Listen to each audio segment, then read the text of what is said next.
નમસ્કાર મિત્રો, ઈ જ્ઞાન મેન્ટર યુટ્યુબ ચેનલમાં આપ સૌનું હાર્દિક સ્વાગત કરું છું. મિત્રો, આજે આપણે ધોરણ 6 અંગ્રેજી વિષયના યુનિટ 4 સર્કલ ઓફ લવના લિસનિંગ વિભાગની આજે આપણે આ વિડીયોમાં ચર્ચા કરવાના છીએ. વિડીયો શરૂ કરતા પહેલાં જો તમે ચેનલ પર નવા હો તો ચેનલને સબસ્ક્રાઈબ કરજો અને બાજુમાં રહેલ બેલ આઇકનને પ્રેસ કરજો કે જેથી કરીને મારા નવા આવનારા વિડીયોનું નોટિફિકેશન આપના સુધી પહોંચતું રહે. મિત્રો, આપ સૌને એક વિનંતી છે કે જો તમને આ વિડીયો ગમે તો વિડીયોને એક લાઈક આપવાનું ભૂલતા નહીં. આપની એક લાઈક મને આવા જ વિડીયો બનાવવા માટેનું મોટિવેશન પૂરું પાડે છે. તો જોઈએ મિત્રો આજનો વિડીયો. અહીંયા વિદ્યાર્થી મિત્રો લિસનિંગ વિભાગમાં આપણને સૂચના આપેલી છે રિસાઇટ એન્ડ એન્જોય, એટલે કે કાવ્યને ગાઓ અને આનંદ માણો. કાવ્યનું નામ છે ફેમિલી એન્ડ ફ્રેન્ડ્સ, એટલે કે પરિવાર અને મિત્રો. વિદ્યાર્થી મિત્રો, આપણા જીવનમાં પરિવાર અને મિત્રોનું એક આગવું જ મહત્ત્વ હોય છે. તો એવા જ એક કાવ્ય પરિવાર અને મિત્રો વિશે આજે આપણે અભ્યાસ કરીએ.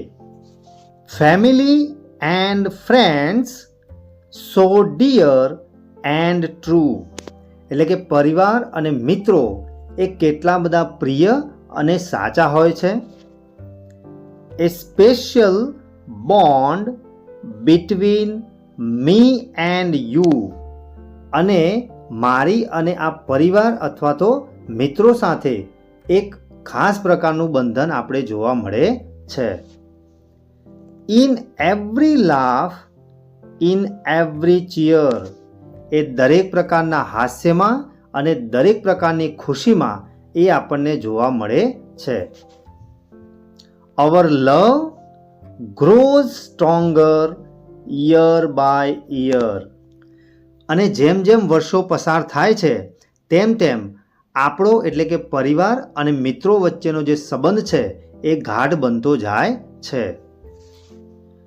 With family we are never alone, અને આપણે આપણા પરિવારની સાથે હોઈએ ત્યારે આપણે કદી પણ એકલા અનુભવતા નથી અથવા તો ક્યારે પણ એકલા પડતા નથી.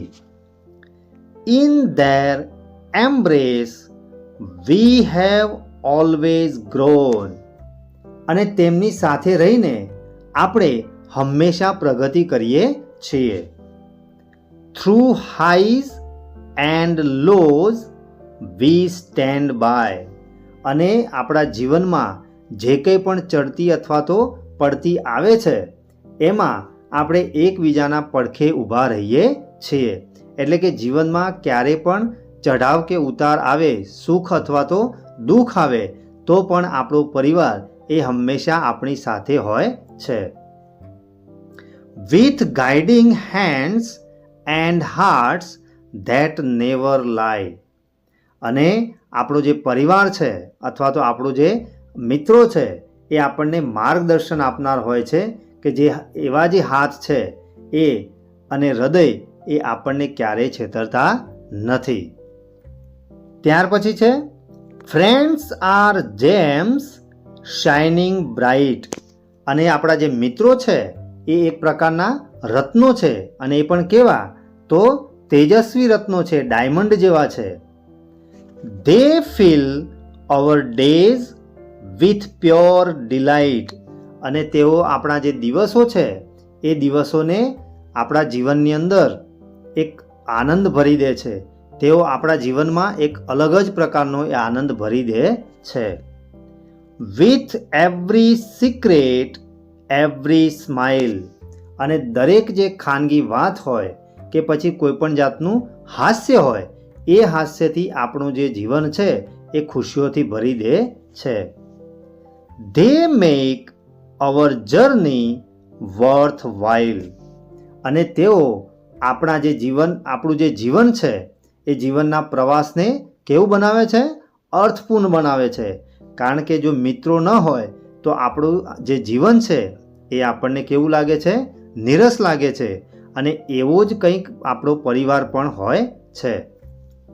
Together we face each new day. અને એક સાથે આપણે દરેક નવા દિવસનો સામનો કરીએ છીએ. Hand in hand come what may. અને આ કોઈ પણ પ્રકારની મુશ્કેલી આપણા જીવનમાં આવે તો આપણે એકબીજાના હાથ પકડીને ભલે ગમે તે થાય પણ એ આપણે એનો હાથ છોડતા નથી.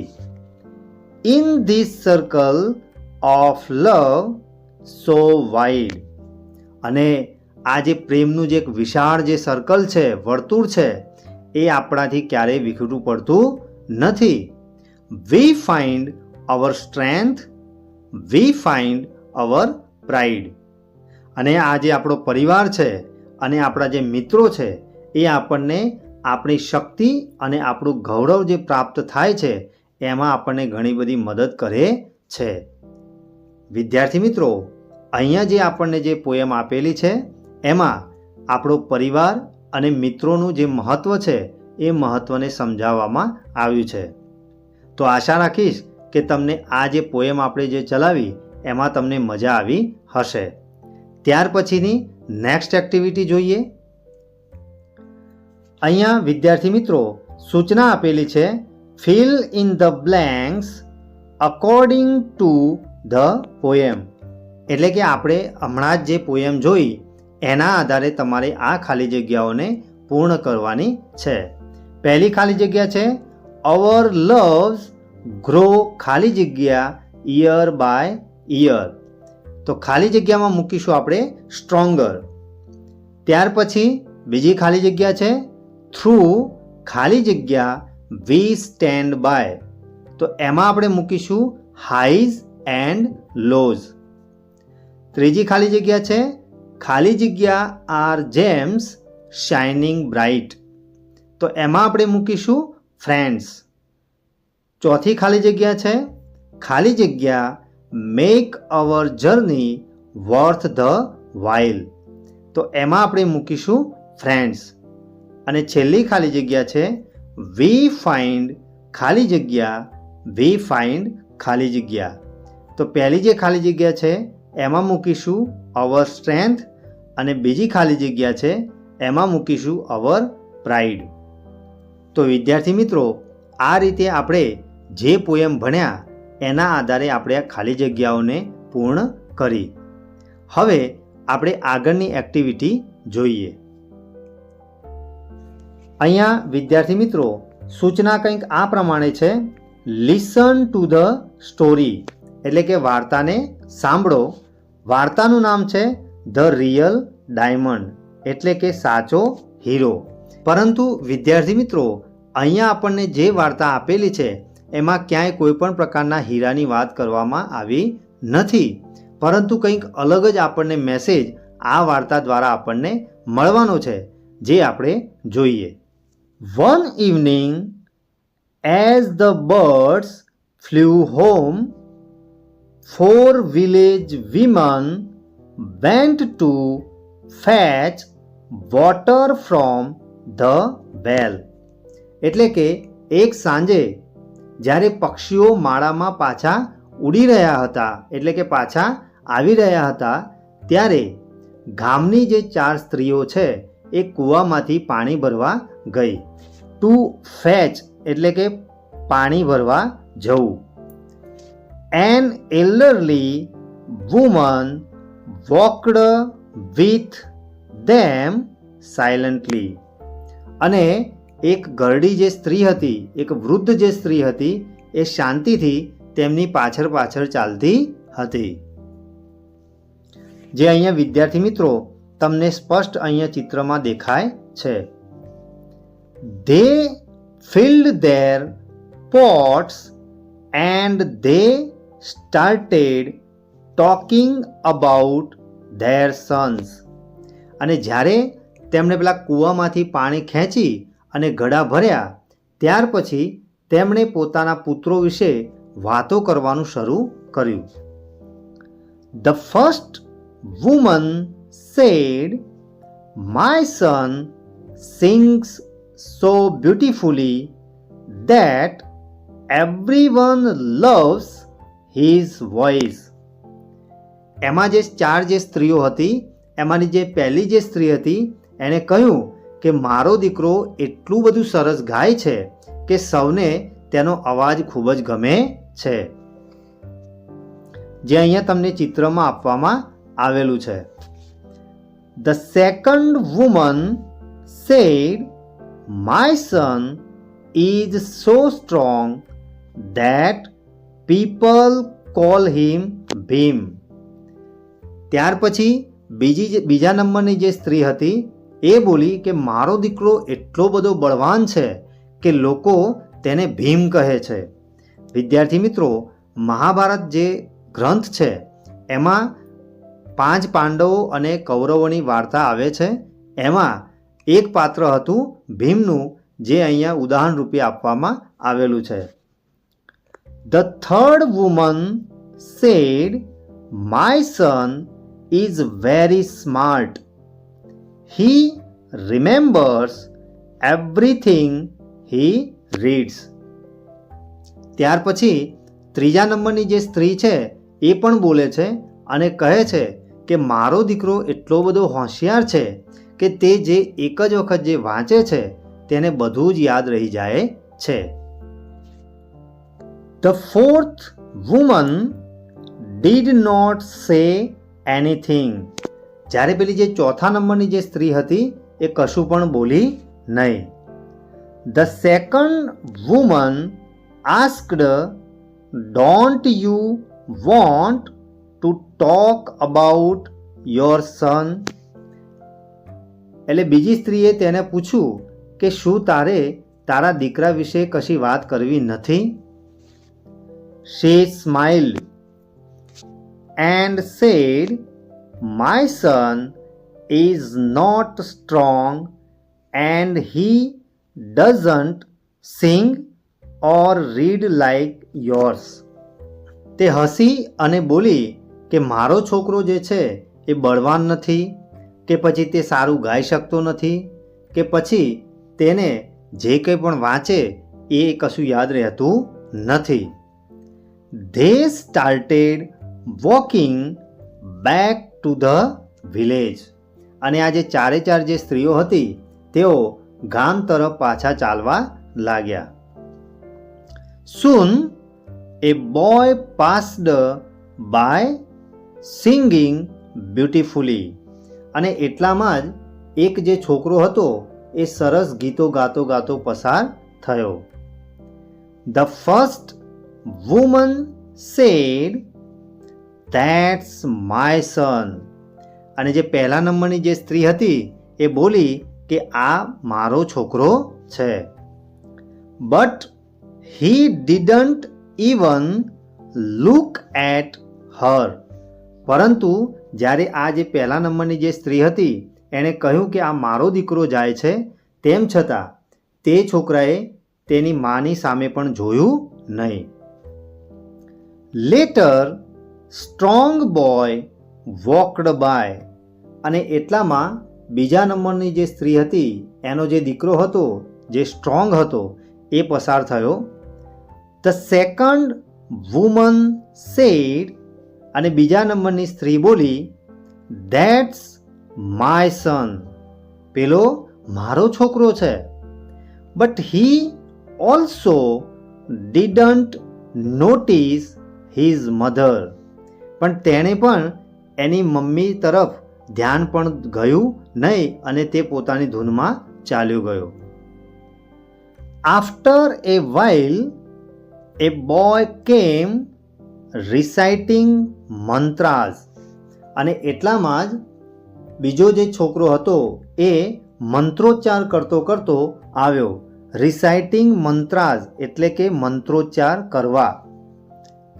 The third woman said, ત્રીજા નંબરની જે સ્ત્રી હતી એ બોલી, That's my son. પેલો મારો છોકરો છે. But he also walked without noticing his mother. પણ તે છોકરો પણ તેની માતાની સામે જોયા વગર ત્યાંથી ચાલ્યો ગયો. Then another boy was passing by. અને ત્યાર પછી બીજો એક જે છોકરો હતો એ ત્યાંથી પસાર થતો હતો. He saw his mother, the fourth woman, and took the heavy water pot from her. અને જ્યારે તેણે તેની માતાની પાસે પેલો જે પાણી ભરેલો જે ઘડો હતો એ જોયો તો તેણે તરત જ તેની પાસેથી પાણીનો જે ભારે ઘડો હતો એ પોતાના માથે લઈ લીધો. જે તમે અહીંયા નીચેનું જે ચિત્ર છે એમાં તમે સ્પષ્ટ જોઈ શકો છો. The three women were surprised. અને જે બાકીની જે 3 જે સ્ત્રીઓ હતી એ ખૂબ જ આશ્ચર્ય પામી. The elderly women smiled and said. અને જે પેલી વૃદ્ધ જે સ્ત્રી હતી એ હસ્યા અને કહ્યું, This is the real diamond. તે સ્ત્રીએ હસીને કહ્યું કે આ જ ખરો હીરો છે. તો વિદ્યાર્થી મિત્રો, આપણે જ્યારે સ્ટોરી શરૂ કરવાની હતી ત્યારે જ મેં તમને કહ્યું હતું કે આ જે સ્ટોરી છે એ કોઈ હીરા પ્રત્યેની નથી, પરંતુ અહીંયા એક એવા દીકરાની વાત છે કે જે ખરેખર સાચા અર્થમાં એ હીરો સાબિત થયો છે. તો વિદ્યાર્થી મિત્રો, તમારે પણ તમારા માતા પિતા હોય કે તમારા કરતાં જે મોટા જે માણસો હોય એમની હંમેશા એમનો આદર કરવો જોઈએ અને સાથે સાથે એમની હંમેશા મદદ કરવી જોઈએ. તો હવે વિદ્યાર્થી મિત્રો, આ જે એક્ટિવિટીનો આપણે અભ્યાસ કર્યો એ એક્ટિવિટીના આધારે આપણે નેક્સ્ટ એક્ટિવિટી જોઈએ. અહીંયા વિદ્યાર્થી મિત્રો આપણને સૂચના આપેલી છે, write in the blanks who said the following statements in the story. એટલે કે અહીંયા જે નીચે આપણને ખાલી જગ્યાઓ આપેલી છે એ ખાલી જગ્યાઓમાં જે વાક્યો આપેલા છે એ કોણ બોલે છે એ આપણે ખાલી જગ્યામાં લખવાના છીએ. તો અહીંયા પહેલું જે વાક્ય છે, my son sings so beautifully that everyone loves his voice. તો વિદ્યાર્થી મિત્રો, અહીંયા જે સ્ત્રી છે એ એવું કહે છે કે મારો દીકરો ખૂબ જ સુંદર ગાય છે કે જે બધાને ગમે છે. તો એવું કઈ સ્ત્રી બોલી હતી એ અહીંયા તમારે ખાલી જગ્યામાં લખવાનું છે. તો એનો અહીંયા સાચો જવાબ આવશે ધ ફર્સ્ટ વુમન. બીજી ખાલી જગ્યા છે, this is the real diamond. એટલે કે આ જ સાચો હીરો છે. તો વિદ્યાર્થી મિત્રો, આવું કઈ સ્ત્રી બોલી હતી? તો અહીંયા એનો સાચો ઓપ્શન આવશે ધ એલ્ડરલી વુમન. ત્રીજી ખાલી જગ્યા છે, my son is not strong and he doesn't sing or read like yours. એટલે કે મારો દીકરો તમારા દીકરાઓની માફક મજબૂત પણ નથી કે નથી સારું ગાઈ શકતો કે નથી સારું વાંચી શકતો. તો એવું કઈ સ્ત્રી બોલી હતી? તો એનો સાચો જવાબ આવશે ધ ફોર્થ વુમન.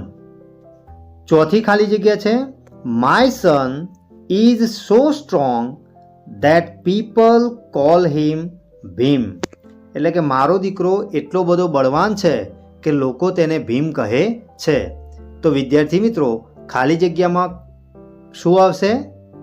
તો સાચો જવાબ આવશે ધ સેકન્ડ વુમન. અને છેલ્લી ખાલી જગ્યા છે, my son is very smart he remembers everything he reads. એટલે કે મારો છોકરો ખૂબ જ હોશિયાર છે અને તે જે કંઈ પણ વાંચે છે એ એને યાદ રહી જાય છે. તો એવું કઈ સ્ત્રી બોલી હતી? તો એનો સાચો જવાબ આવશે ધ થર્ડ વુમન. તો વિદ્યાર્થી મિત્રો, આજે આપણે લિસનિંગ વિભાગમાં એક પોએમની ચર્ચા કરી અને ત્યાર પછી આપણે ધ રિયલ ડાયમંડ નામની સ્ટોરીની પણ ચર્ચા કરી. તો વિદ્યાર્થી મિત્રો, આશા રાખીશ કે તમને આ બંને એક્ટિવિટીમાં સંપૂર્ણ ખ્યાલ આવ્યો હશે. જો તમને આ વિડીયો ગમ્યો હોય તો વિડીયોને એક લાઈક કરજો અને શેર કરવાનું ભૂલતા નહીં. અને વિદ્યાર્થી મિત્રો, જો તમને આ એક્ટિવિટીના અંતર્ગત તમને કોઈપણ પ્રકારની મૂંઝવણ હોય તો તમે કોમેન્ટ બોક્સમાં તમારા પ્રશ્નો રજૂ કરી શકો છો. તો ફરી મળીશું આવા જ ઇન્ટરેસ્ટિંગ ટોપિક સાથે. ધન્યવાદ.